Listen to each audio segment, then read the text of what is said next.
प्रातःकाल की सभी भैया बहनों को नमस्कार।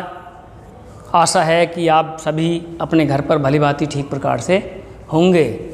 आजकल कोरोना काल चल रहा है। इस कोरोना काल में वीडियो के माध्यम से आपको पढ़ाया जा रहा है।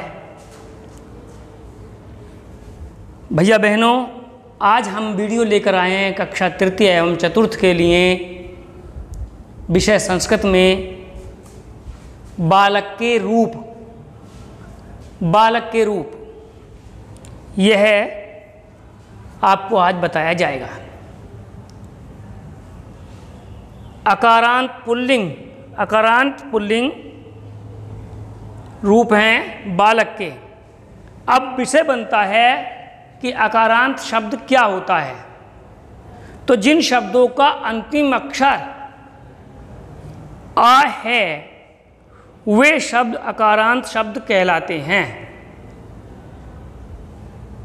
जैसे बालक, देव, वृक्ष, विद्यालय आदि ये अकारांत में आते हैं।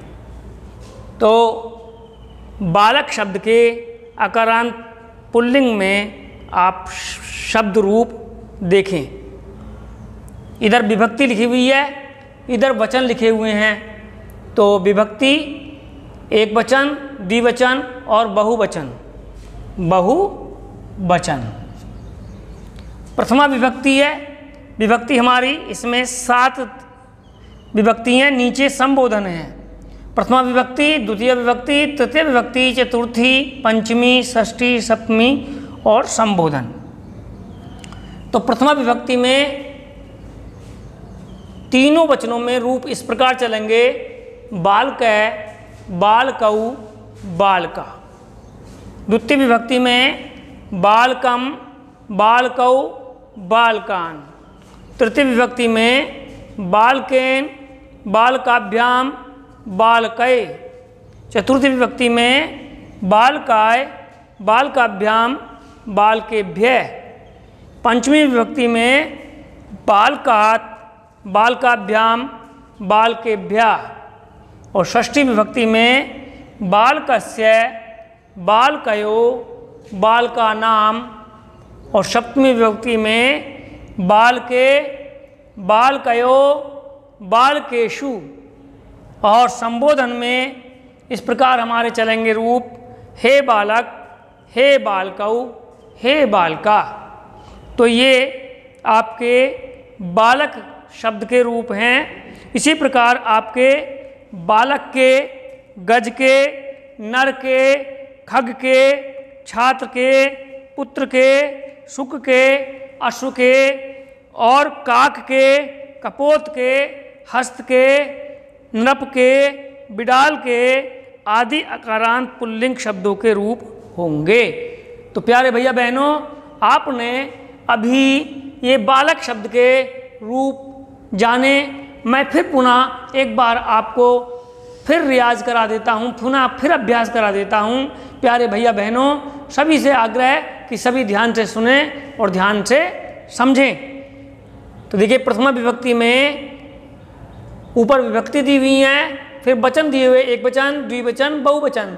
तीनों वचनों में हम विभक्ति से पढ़ेंगे। प्रथमा विभक्ति में बालक के प्रथम वचन एक वचन में प्रथम विभक्ति, एक वचन में बालकै, द्विवचन में बालकौ और बहुवचन में बालका। द्वितीय विभक्ति में बालकम, बालकौ, बालकान। तृतीय विभक्ति में बालकेन, बालकाभ्याम, बालकै। चतुर्थी विभक्ति में बालकाय, बालकाभ्याम, बालकेभ्यः। पंचमी विभक्ति में बालकात्, बालकाभ्याम, बालकेभ्यः। और षष्ठी विभक्ति में बालकस्य, बालकयो, बालकानां। और सप्तमी विभक्ति बालके, बालकयो और बालकेषु। और अष्टमी संबोधन में हे बालक, हे बालकौ, हे बालका। इस प्रकार आपने बालक शब्द के रूपों के बारे में जाना।